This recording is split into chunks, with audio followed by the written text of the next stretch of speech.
Hey guys, welcome back. Joe Brunsman, insurance broker to the stars. Today, if you have pharmacy clients, you're going to want to watch this video.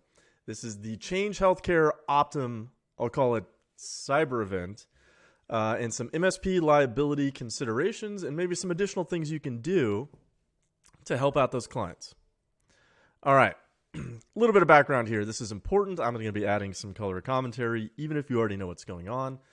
So over a week now, they have had this cybersecurity issue, and as of recording this, still the same rote information being just kind of reposted hour after hour. Now, it's been going on for a week. Why is that important? Well, I didn't make this video a week ago because it could have just been resolved, and then everybody goes about their merry way. But anytime you have a cyber event of this magnitude that goes on for this long, and it's impacting this many people, you got to think in aggregate, that's probably a lot of money that is lost. All right. Anytime people start losing large amounts of money, obviously they get very angry, and that's when we see claims and lawsuits arise. Now, Change Healthcare, via their 8K filing, because they are an SEC registrant, they put in their very specific wording. And they said that a, quote, suspected nation-state associated cybersecurity threat actor is to blame. Now, this kind of had me thinking two different things. Either one, they're an SEC registrant. These new SEC cyber rules just came out. They don't want to look like fools, and they're going to say, okay, we have to make this look like a big idea. We have to make this look like nobody could have possibly prevented this, because they're probably staring down the barrel of regulatory actions. There's probably a whole bunch of government agencies already inside of there. Law enforcement investigations, potential for class action claims, shareholder claims as well. And so with this, they could be saying, okay, we got to make this look like this is a really big problem, because if we don't, we're going to look like idiots. But on the other hand, I started looking at this and I went, okay, if you go back, I guess 7 years now, to the NotPetya virus, well, the fallout from that was this whole cyber war exclusion thing. Now, it didn't really work out well for the insurers there, so what have cyber insurers done? I believe it was last November 2023. They came out, this was Lloyd's of London Syndicate, with all new cyber war exclusions to be put into their policies.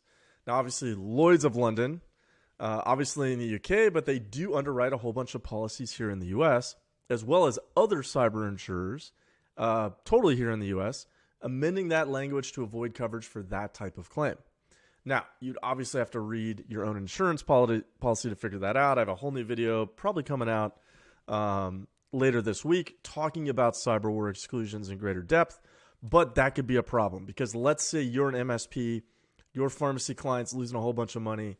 It turns out this actually is a nation state, therefore they have no coverage for any of those losses. Well, who are they going to look for? Somebody else with deep pockets, and that could be your MSP and your cyber insurance policy.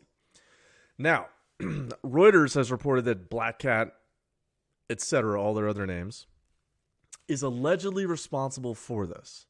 Now, why is that important? Well, directly from the Department of Justice, they say Black Cat actors employ a multiple extortion model of attack. Before encrypting the victim's system, the affiliate will exfiltrate or steal sensitive data. So if this actually is Black Cat, there may already be a data breach, in which case, now we got to start thinking, hey, MSP, what does your pharmacy client's MSA say with Change Healthcare Optum? All right. Is it, hey, Optum is fully to blame here, or is Optum just the guy kind of processing this data? They're just the data holder, whereas the pharmacy is the data owner, and the pharmacy might have to pay for all these data breach expenses. That could be a problem. That could be a very, very big bill that your pharmacy client may have to actually end up footing for. Now, was this actually a breach? Well, we're probably not going to know for actually quite some time here. Now, why is that? Well, when law enforcement comes in, they can request a delay if they think that notification is actually going to impede their investigation. That may be why we just keep seeing the same exact information copied and pasted on their, this is the Change Healthcare Optum website to update for this claim. Now, you got to think about all the competing interests here. You probably have every 3-letter government agency. You've got law enforcement. You've got all of their attorneys. You've got angry shareholders. All of these competing interests that you're going to see in an organization of this size. That means we may not know for really quite some time what's going on here. So let's talk about some considerations that the MSP, you may be able to go to your client to try and add value when they're obviously very, very frustrated here. Now, I should preface this by saying I do cyber insurance and I do insurance for MSPs. I do not provide E&O insurance for pharmacies. However, I have written books on E&O insurance.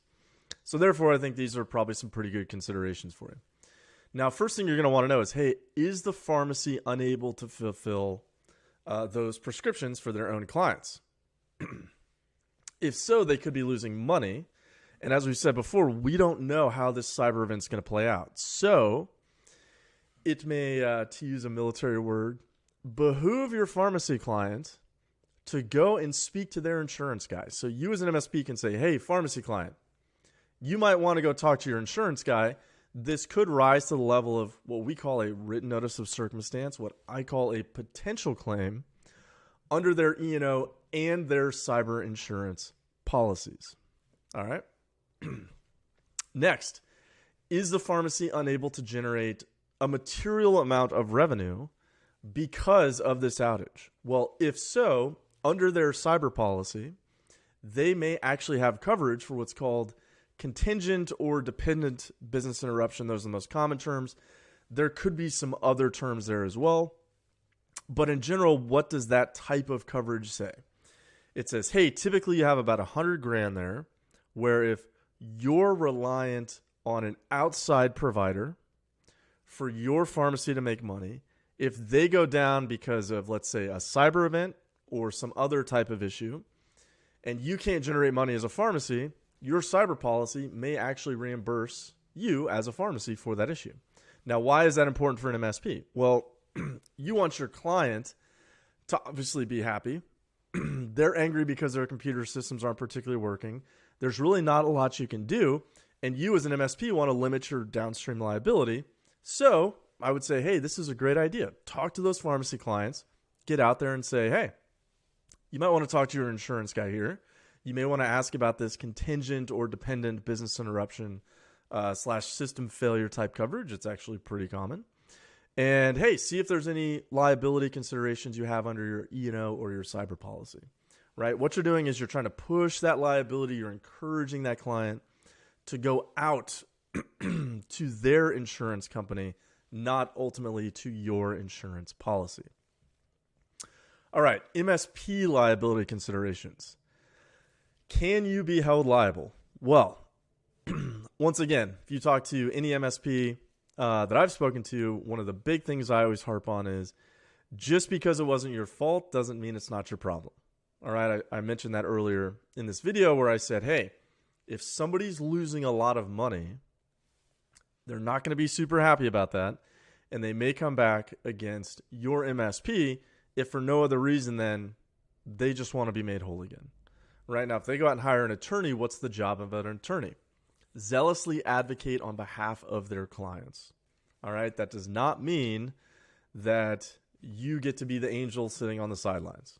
Okay, they will find some way to try and make you liable. So let's go through some of the questions I would start asking internally at your MSP. One, negligent referral claim. That's an easy example. Did you recommend this type of software?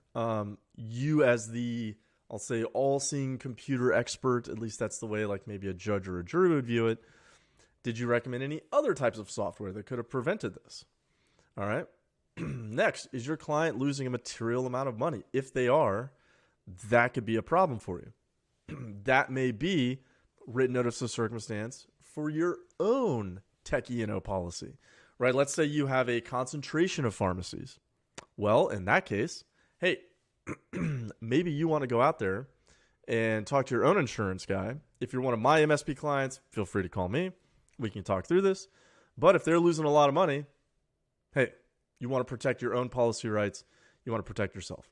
Now, have you seen any indicators of compromise? If you have, that's a pretty good indication. You need to consider a written notice of circumstance.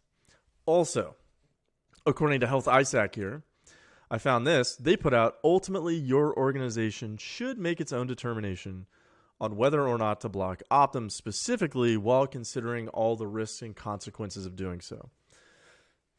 So what I would ask is, hey, have you spoken to your pharmacy clients? Have you gone through this to say, all right, client, let's weigh your options. There's a whole bunch we don't know. Here's the little bit we do know, right? Knowing that as the pharmacy business owner, let's talk about weighing the risk of what's going on here. All right. So with that, I would say just remember, just because it wasn't your fault doesn't mean it's not your problem. Make sure that you're reaching out to those pharmacy clients. You want to be proactive here, right? Trying to assist your client where you can, where reasonable. But that being said, hey, maybe you should start talking to them saying, go talk to your own insurance guy. Could be an E&O issue for you. This could be a cyber issue. Here's some terms to look for that you may be reimbursed. But once again, anytime you have a significant amount of money that is being lost, and we don't know when this is going to end, people are going to get angry.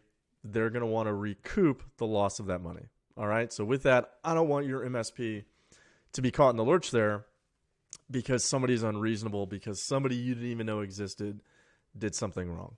All right, guys, with that, stay safe.